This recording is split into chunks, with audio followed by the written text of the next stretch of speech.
There is some talk going around that maybe the recent trade of Joe Flacco possibly has caused a little bit, maybe, of a divide between Andrew Berry and Kevin Stefanski. Talk about whether or not that seems feasible. And perhaps maybe after 6 years together, this wouldn't have been the first time Kevin Stefanski and Andrew Berry shared a brain.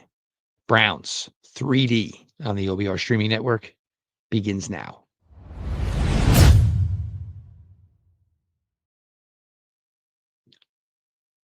Welcome back, my friends, to the show that never ends, your daily delivery of all things Dog Pound Browns 3D on the OBR streaming network. I am your host, Jeff Lloyd. We appreciate each and every one of you who give your time to us here at the OBR, whether it is for the best Cleveland Browns written content there is at the OBR.com. While you were there, VIP access, simple. You need it, you want it, you have to have it. Insider forums, ask the insiders. Your subscription gets bundled with a subscription to Paramount Plus. Foolish not to have it. And come January, when UFC goes to Premium Plus as a home, you will be thankful you made this decision. The continued support for all of us here at the OBR streaming network, we could again not be more thankful. Browns 3D kicks it off nightly at 6 p.m. You had Mike Keefe and Fred Greetham last night with speaking with local beat writer. You had Garage Beers, Pete and Joe on Tuesday, the Gang of Three on Monday, which really seems to be growing on the OBR community. Make sure you subscribe to the OBR on YouTube and, of course, to the OBR over on Twitch. Now, it was Charles Robinson who was on one of the local Cleveland talk shows, and the topic of discussion was pertaining to the recent trade of Joe Flacco. Now, as we all know, Joe Flacco a week ago on Tuesday, after the first game where he served as the number 2 quarterback, was traded to the Cincinnati Bengals. Flacco and his 6th-round pick went to the Cincinnati Bengals for a 5th-round pick. Now, with that trade, there are some trying to bring up a possible division and maybe a little bit of difference of opinions, maybe a little fracture between head coach Kevin Stefanski and general manager Andrew Berry. First off, the validity of this, and this is one of the things I love about covering this Cleveland Browns franchise now, as opposed to 17, 18, and 19, where the dirty laundry was hung out at any given opportunity. Everybody was always CYA covering their own asses and had no problem pointing a finger at somebody else. Now, as the story goes, Kevin Stefanski wanted to have a strong number 2 quarterback as he went to Dylan Gabriel. And that is maybe the premise on why Kevin Stefanski was hoping that Joe Flacco was going to stick around. Andrew Berry, and if I'm going to have to take a side here, I would probably go with Andrew Berry on this one. Andrew Berry gets a phone call from the Cincinnati Bengals, completely out of the blue. They want Joe Flacco to be their starting quarterback to hopefully have them keep their heads above water until Joe Burrow can make a possible return later in the season. I don't necessarily agree that that move is going to work out for the Cincinnati Bengals, but I understand the thought process from which the decision was made. I was of the belief, and I believe most of us were, that once the Cleveland Browns either A, felt like they were out of contention, they were going to go to a rookie, or B, when Joe Flacco was not playing up to par, they were going to go to a rookie. Well, it kind of felt like both of those things happened, even when the team was only sitting at 1-3. Joe Flacco was statuous. Just can't move.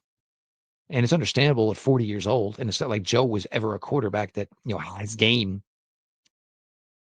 showed signs and had people scared of things that Joe Flacco could do with his legs. But it got to the point where Joe was immobile. And Joe's first start for Cincinnati, I heard He was throwing 5-yard passes. So he probably fit in perfectly with the Cincinnati Bengals after starting the first 4 games for the Cleveland Browns this season. However, did not lead to any success. Now, I understand if Kevin Stefanski's thought process was, I would love to have Joe Flacco here to work with Dylan Gabriel and work with Shedeur Sanders. But if you go back through the Joe Flacco history, he wanted no part of that in Baltimore with Lamar Jackson. There were other stops along the way where that just wasn't what Joe Flacco was doing. Joe Flacco wanted to be the guy who did whatever his job was. Some starts here and there. Obviously, Browns fans remember a Jet game a few years ago where Joe Flacco just literally choked the life out of this team. I believe that was 2023. Joe was just never the guy that was going to, and I can understand he was the guy. Your number 2 quarterbacks are usually guys that have been in the league for a while, but they were never essentially true number 1 starters who then became the guy behind the guy, became the tutor, became the guy to sit there and watch some extra film. That was something, and it's extremely hard for a guy who was the number 1 quarterback for a franchise to now go to other teams and even in a backup role, be the groomer, be the guy who's going to set up the young guy. It's going to be the guy that helps the young guy look better, play better. Just doesn't always work that way. So as much as it could have possibly created, a little bit of an issue for Kevin Stefanski, where there wasn't that highly experienced voice within the quarterback room, within the offensive meetings. You can't have it both ways if this is the case, if you're looking at it possibly, from Kevin Stefanski's vantage point. Joe Flacco, in most likely his last NFL season, wants to play. He doesn't necessarily want to mentor Dylan Gabriel, mentor Shedeur Sanders. If that was the case, and Joe didn't need the money, and Joe, if we're talking NFL terms, did not get a boatload of money for this season, Joe could have gone back to South Jersey and worked with his boys and worked with his kids in their lives, in their sports. So Andrew Berry, and this is a move, and I know so many Browns fans, and certainly understandably so right now, are probably down on the regime of Berry and Stefanski. I get it. I truly do. But Andrew Berry in this scenario, and if you look at the Joe Flacco situation, and if you look at it from prospective agents, prospective free agents, Andrew Berry played this the way that you probably should have played it. Look, Joe, you're not going to start here anymore. Here's the situation. Cincinnati is interested. They've already told me, they've told your agent, you come there, you're walking in the door as a starting quarterback. There's a real possibility for the rest of this season, you are not going to take a snap here for the Cleveland Browns. Joe Flacco obviously is going to take the opportunity to play. Who's just going to say, well, pay me, I'll sit on the sidelines, I'm not helping nobody. And I'm not saying there's a way it would have became a distraction, because Joe Flacco is the consummate professional. He wasn't going to babysit these guys. He was not going to put in extra time to help these guys. But Joe Flacco was not going to be a distraction in any way whatsoever. But the fact of the matter is once the Cleveland Browns went to a rookie quarterback behind center, Joe Flacco was never going to play again. That's just the way it was going to go. So I can understand if that was Stefanski's hope, but that is probably Kevin Stefanski looking out for Kevin Stefanski and kind of looking out for what he was hoping would be the best for that room. What he thought Joe Flacco was going to be for that room and no longer being the starting quarterback was not going to be the case. Andrew Berry saw an asset that could be flipped for a future asset and kind of did the right thing, because you did something good for a good guy who came back to Cleveland in 2025, and the Browns told him a jump, and it wasn't obvious. Everybody thought Kenny Pickett was going to be the guy. But as the summer continued to go on and every single quarterback in that room got injured and missed time during training camp, it was blatantly obvious that the job was going to go to Joe Flacco. But Joe's inability to get this offense to score, His inability to get the ball down the field forced the Browns to make the decision to go to a rookie quarterback sooner than expected. If there is any type of issue here and any type of possible fracture between Kevin Stefanski and Andrew Berry, this one is on Stefanski.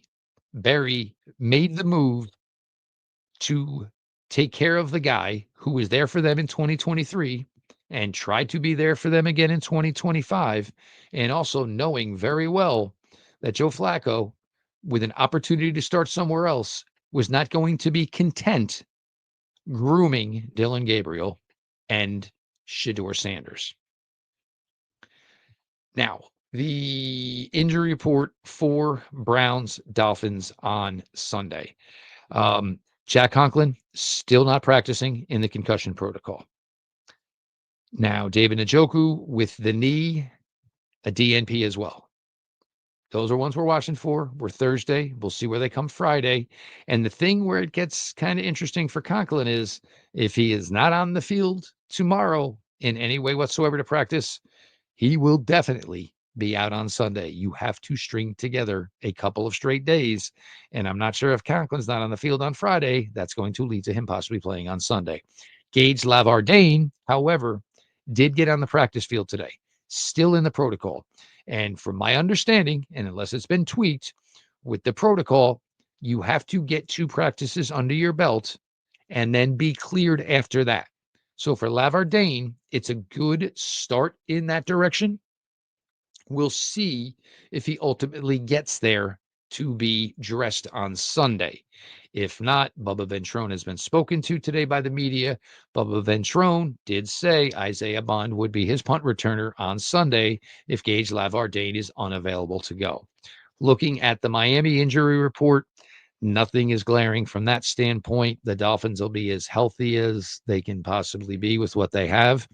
Miami Dolphins, obviously, it's a different 1-5 than the Browns 1-5, but it is 1-5 regardless.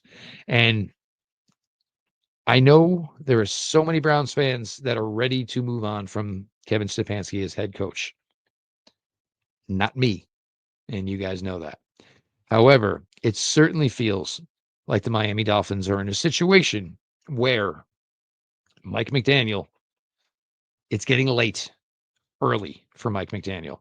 And so many people are kind of viewing this game, Dolphins fans, Browns fans alike, that whichever head coach loses is out of town. Here is what my belief would be is it's the 1-5 Dolphins versus the 1-5 Browns. It's going to rain. There's going to be winds between 45 and 60 miles an hour. There is going to be nothing that either the Dolphins do to win this game or the Browns do to win this game that is most likely going to just have you all of a sudden with the warm and fuzzies about either team. This is most likely going to be one of the uglier football games either team has played this point. And let's be honest, at 1-5, almost all of their games have been ugly at this point.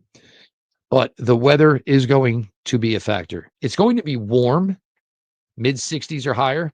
So that's something that aids to it. You know, ask anybody who ever played football, man. You can deal with wet. Cold and wet? No. Wet, somewhat warm, I'll be all right. I'm not going to be soaked all day. I can dry off on the sidelines. I can keep changing my gloves, all that type of stuff. But if it's my hands are cold and they feel like bricks and they're soaking wet, we got a problem. But with this possible type of wind, it's really, really going to hamper the quarterbacks. We are talking about 2 quarterbacks who grew up in the Hawaiian Islands. They don't see weather like this often, and certainly did not see it in the first 18, 19 years of their lives, however much time they spent out there in Hawaii. So this is a recipe for an absolute dog with fleas game. Here's the other thing. In a game like this, what would you say?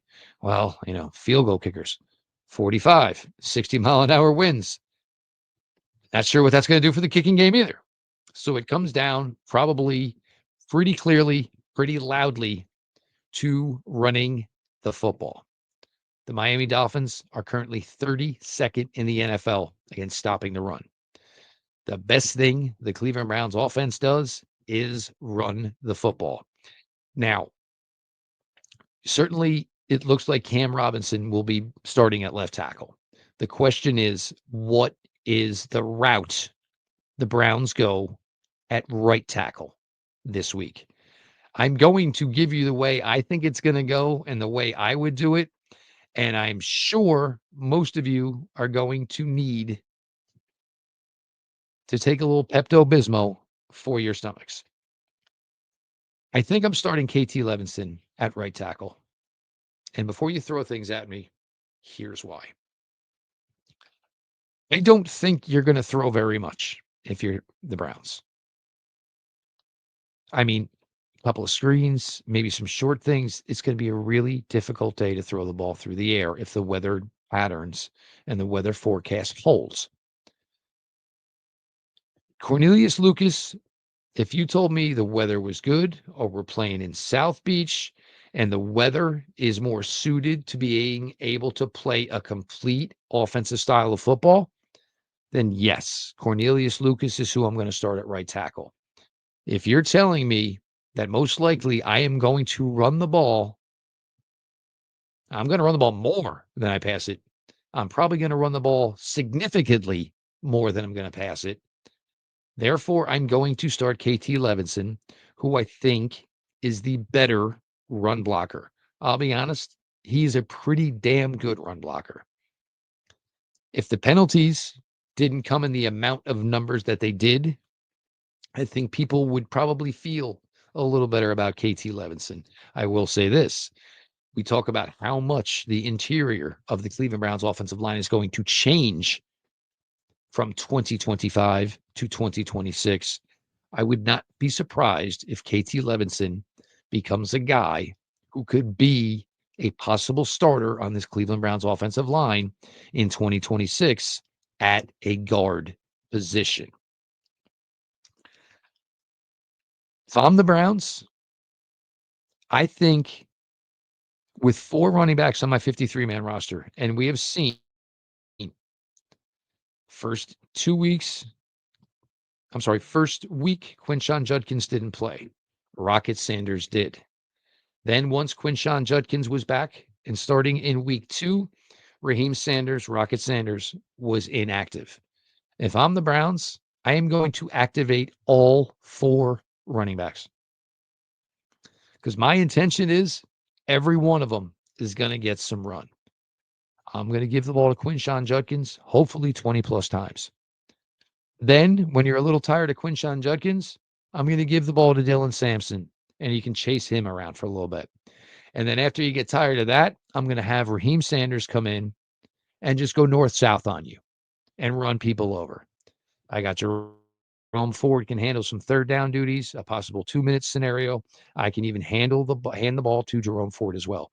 But I am going to activate all 4 running backs with the intention of getting all of them a good amount of run. We saw it last week, Pittsburgh Steelers. They used Warren. They used Gainwell. They used Caleb Johnson. I am going to run the ball at the worst run defense in the entire NFL with as many running backs as I possibly can. I am going to shove the ball down the Miami Dolphins defense's throat. They're not used to this type of weather. Temperature is certainly playable for a Dolphins defense. 45 to 60 mile an hour winds, rain. This is not something that often gets suited very well to a team from South Beach. And now this is certainly where it's probably going to get a little bit sticky for the Cleveland Browns, and if they can come out ultimately victorious this Sunday in hosting the Miami Dolphins.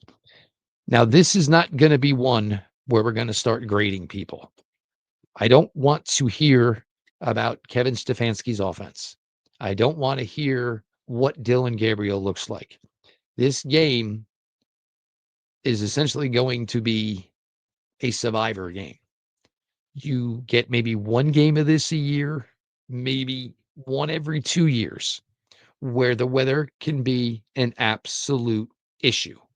And that is certainly something that we are probably looking at this point for Sunday's game. It's not going to be about style points. It's not going to be about the development of Dylan Gabriel. It's not going to be about what the wide receivers can do. Most likely, Mother Nature is going to take all that away. So, this type of game, and for all of you that love the old school talk, this is kind of where you're headed. This is going to be mano a mano. Can I stop your running game? Can you stop mine? And if this is the draw, there really is no excuse for the Cleveland Browns on Sunday. They have the better defense. They have the better running game.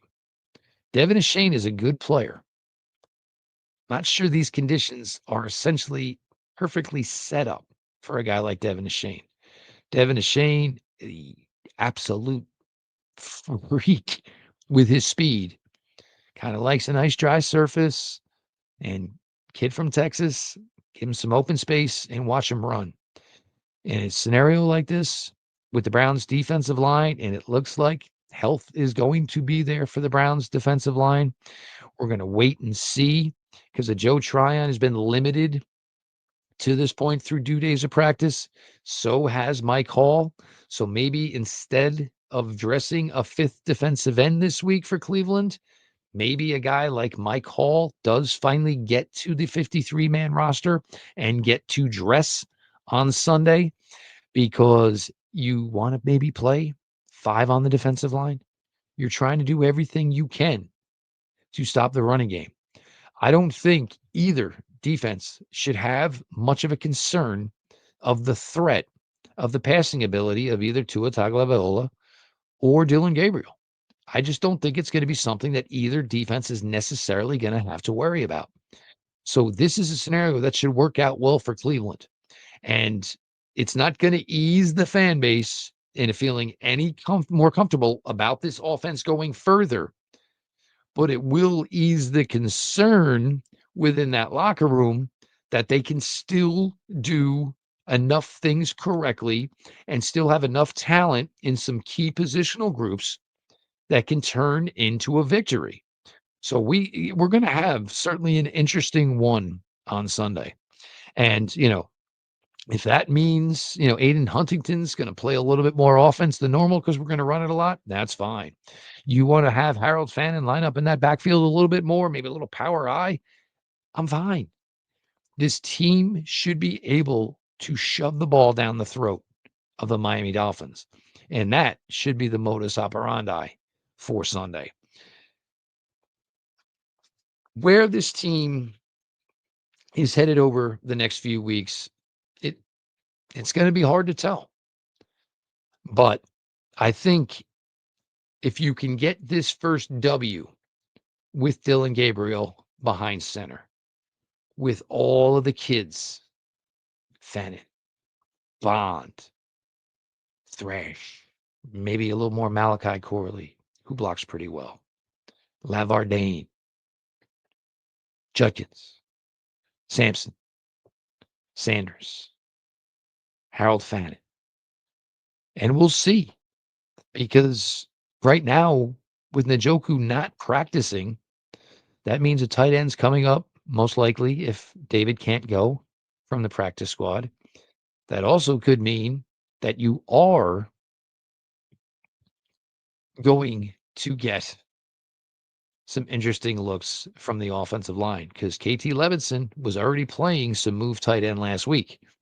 There's certainly an opportunity that KT Levinson is playing some tight end this week as well, just trying to get your best run blockers on the field. Defensively, and this is where I think having a Tyson Campbell, and I really, really think the addition of Tyson Campbell is going to be one we're going to look back by the end of this year and certainly the beginning of next year and say, you know what? That was a pretty damn good move by Andrew Berry. The Browns corners, the one issue they had, and it was a pretty nice run with the Ward, Newsome, Emerson, cornerback triumvirate. It was a nice group. The one thing that was kind of missing from that group was physicality. Denzel, at this point, nobody wants him to get really involved in stopping the run because unfortunately for Denzel Ward, that's of when the injuries have kind of occurred. For Greg Newsome, you know, wasn't always the thickest guy, and that's kind of where, bumps and bruises, Genu would suffer in those situations. Emerson had his body type for a cornerback, certainly had, issues where he got corkscrewed by running backs. Tyson Campbell brings the thunder. And, when you look into a statistical tackle amount for a defense, you don't expect to see a cornerback that high. But Campbell likes the physicality, enjoys the physicality, embraces the opportunity to get involved from the physical aspect from the corner position. Really, really think this, that move is going to pay some dividends. His eyes need to play more in sync with the rest of his body. The instincts are there as far as getting around and looking for the ball, except for the head. The rest of the body goes for it. The head and the eyes seem to be a little like the old 3-second delay type of thing. There was a pick six that he made a perfect break on. Pick six to be had against Pittsburgh that he made a perfect break on. But yet somehow the head was still here and literally watched the ball go by his hands into DK Metcalf's hands. But overall, I think Tyson Campbell, and certainly for the financial amount that the Browns are going to have to give him over the next couple of years, is going to be a big time move for them. Browns are going to have a lot of holes to fill on the offensive line, and certainly wide receiver, and the most important position in all of professional sports. So if you can say, hey, I think we most likely have all of the defense done, you're going to most likely have your starting defensive line. You're most likely going to have your starting linebacker unit in 2026. Campbell, if Harden can show a consistent enough effort, Ward, Delpit's not going anywhere, you might only be looking at one, maybe two defensive starters of your base defense for 2026 that you have to worry about.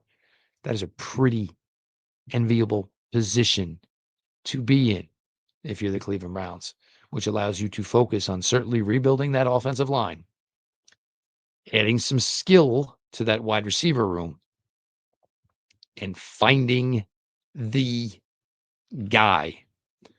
Also, one other interesting tidbit from, I know it's from Browns Film Breakdown. I saw it through Jake Burns.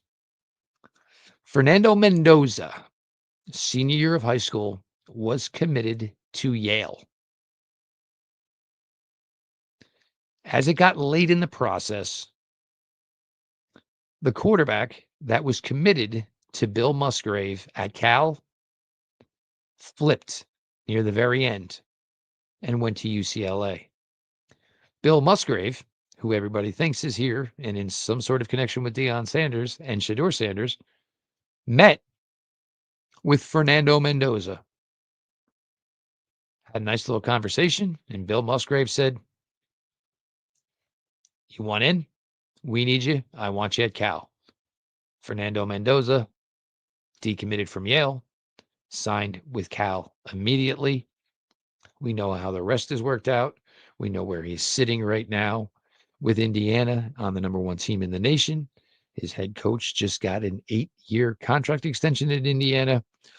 Fernando Mendoza, a Bill Musgrave connection, and we know how much Kevin Stefanski appreciates the veteran intelligence of Bill Musgrave. As always, want to thank all of you for the support for the OBR, whether it's the written content over at the OBR.com, the best in the business, in my opinion. Make sure you check into the VIP access, the insider forums, Ask the Insiders. Your subscription gets bundled with a subscription to Paramount Plus, all the UFC you can possibly watch come January. And as always, we want to thank everybody for the support for us here at the OBR streaming network, beginning nightly at 6 p.m. Eastern with Browns 3D, hosted by myself. We got one more show for you tomorrow. We'll do a full pregame, final injuries, predictions, all of that good stuff. You guys know the drill. This has been your daily delivery of all things Dog Pound. Browns 3D on the OBR streaming network, and we will talk to y'all tomorrow.